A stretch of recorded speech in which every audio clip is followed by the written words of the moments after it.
3 months after Marvin Scott died in custody while suffering from a mental health crisis, change is happening in Collin County.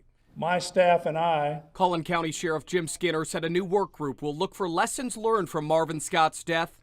He also hopes they find solutions for how the county treats people with mental illness who find themselves in contact with the criminal justice system. Everybody's ready to jump and they're ready to move when something happens. Kevin Tarver's son was shot and killed by Denton police in January 2020. Last time, drop it now. He said his son was suffering from a mental health crisis at the time. Tarver said Collin County's new work group is a step in the right direction, but he says it's just a start. You can implement programs, but it doesn't necessarily mean that that changes the situation. There has to be a change in order to try to save lives and spare lives and keep this situation that happened to Marvin Scott and even my own son, from happening. In addition to the new work group, the sheriff met with detention officers discussing their duty to intervene, stopping any use of excessive force. He arranged for an outside expert to train staff on their duty to intervene, and they are reviewing their policies on use of force, restraints, and less lethal force.